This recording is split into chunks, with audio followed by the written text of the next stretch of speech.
Hi, my name is Shauna Davidson, and today for my project, I will be talking about the wrongful conviction of a man named Derrick Raphael Williams. So in 1993, Derrick was wrongly convicted of rape, kidnapping, and robbery. And for those crimes that he committed, he was sentenced to 2 life sentences and a couple more years adding on top of that for something that he did in fact not do.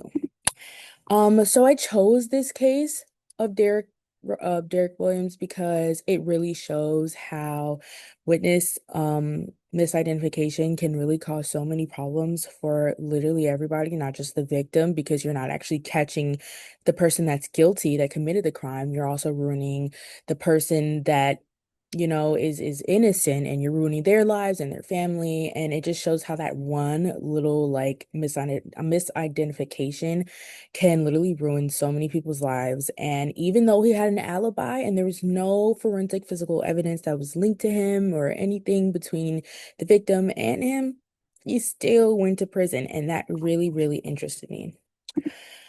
So the main causes of conviction in this case were, as I said earlier, eyewitness misidentification. That was literally the main cause of conviction.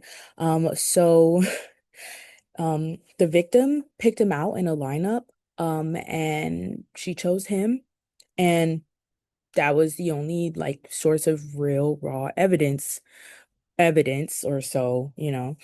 So the second reason was that he had an inadequate defense. Basically, his lawyer did not bring up his alibis that could literally prove this man, Derrick Williams, was not here at the time of the crime. He was not at the scene or anything. Those alibis literally proved, or he was not there. And his lawyer did not defend him to the best of his ability because he did not bring those people to stand in trial. And then the third reason for the main causes of conviction is that there was literally no forensic evidence whenever, and in 1993 they took no steps to put a process in for testing DNA or swabs, literally any type of forensic evidence. None of that was done.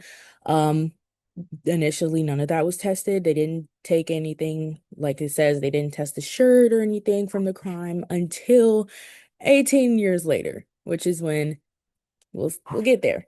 We'll get there. So all of the things that I just listed right now is, like the witness misidentification, that one error ID, that ID error. Because of that, he went to prison and he served time that he was not supposed to serve. The system took no other um courses of action, and they just initially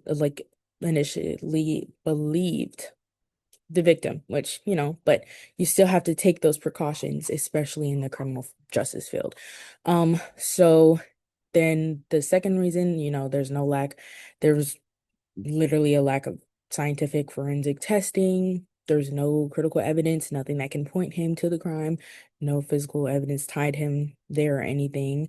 Um, they were just like, oh, she said that it was him, so we're gonna sit here and we're gonna go along with that. And then also the reason is that his defense failed him. They did not call his alibi to the stand, um, to attest to the fact that he was not there at the time of the crime. So how all of this impacted Williams. He spent 18 years in prison for a crime that he did not commit. He lost years of freedom, time with his family, living a normal life, doing things that you're supposed to do while you grow, whether it's support or just things that normal people do on a day-to-day, things that, make you feel like you're alive. We're all human, and he missed out on all of those for all something that he didn't do. And then after he was post-release, he spoke, and actually there's a quote, and he talked about the trauma of being locked up and the pain of not, being believed, like, hey, I really did not do this. I did not do this, and I will die on that hill. And literally no one believed him. Although there are so many factors and reasons of why they should have believed him. Anyways, something that he did say was, for in this little interview, he was like, I want my name cleared. I'm not the person who did this from the exoneration interview. It was really, it was definitely something.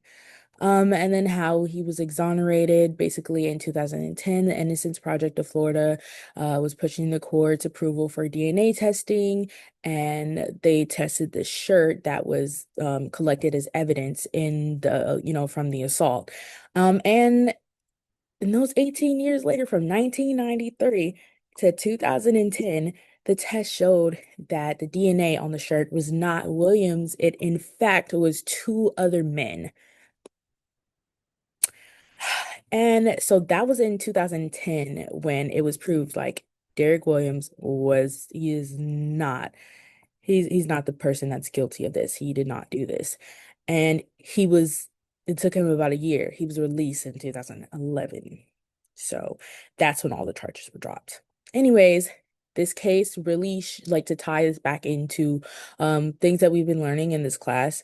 This case really shows how like post-conviction, like DNA testing, like like a reform that was, made more accessible in the 2000s, a couple years after this case actually happened in 1993. Like it plays a big role in like, you know, day-to-day things and crimes that haven't been solved or exonerations like now because like that's a big it's a big thing. Like for me, for one, when I first started reading about this case, I was like, well, that just makes no sense. Like, why would you not do any testing? Because that's something that you don't not do, you know?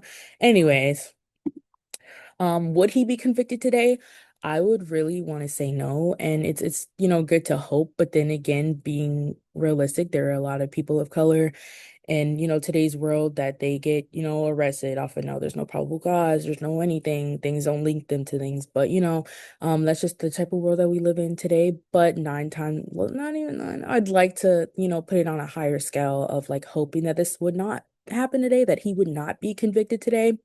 We have better eyewitness identification protocols. There's, greater, more awareness of like misidentification and how that can happen and like kind of cues that you can pick up on if there, is a sense of like misidentification and like a process, a lineup or anything.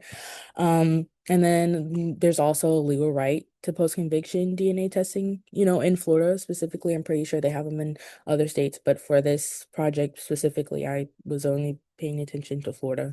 Um, and there's also stronger like standards for defense counsel.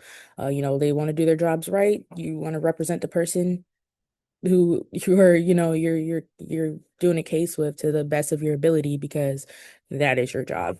But still, like I said earlier, for the, before I even started talking about this slide, that there's still bias in police work and there's still things that are implemented today in, the system and police and things that they're not right, but they still do happen. But we still like to hope that this would not happen again today. And here are a couple reforms. Like this is how we can stop this from happening again.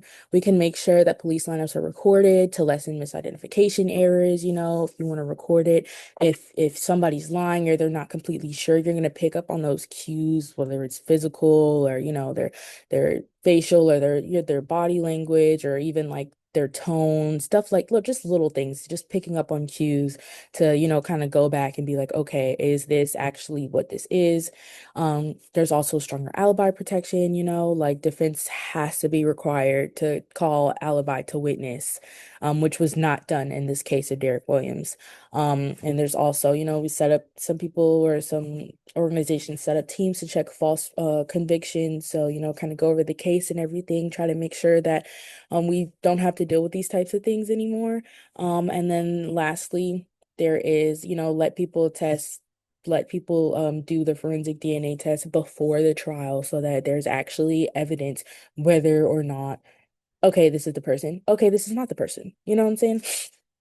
Not just years later, definitely before. You want to do that before the trial because things can get even more prolonged, which is what we see in the case of Derrick Williams, because even though he was in 1993, that's when he was convicted. In 2010, that's when the forensic testing was done, and in 2011, that's when he got out. So even if you're proven, okay, this is not me, it can still take time to get you out of the system and to get you, okay, like the charges dropped. That is my project on Derrick Williams. I hope it was very informative and interesting, and thank you so much for listening.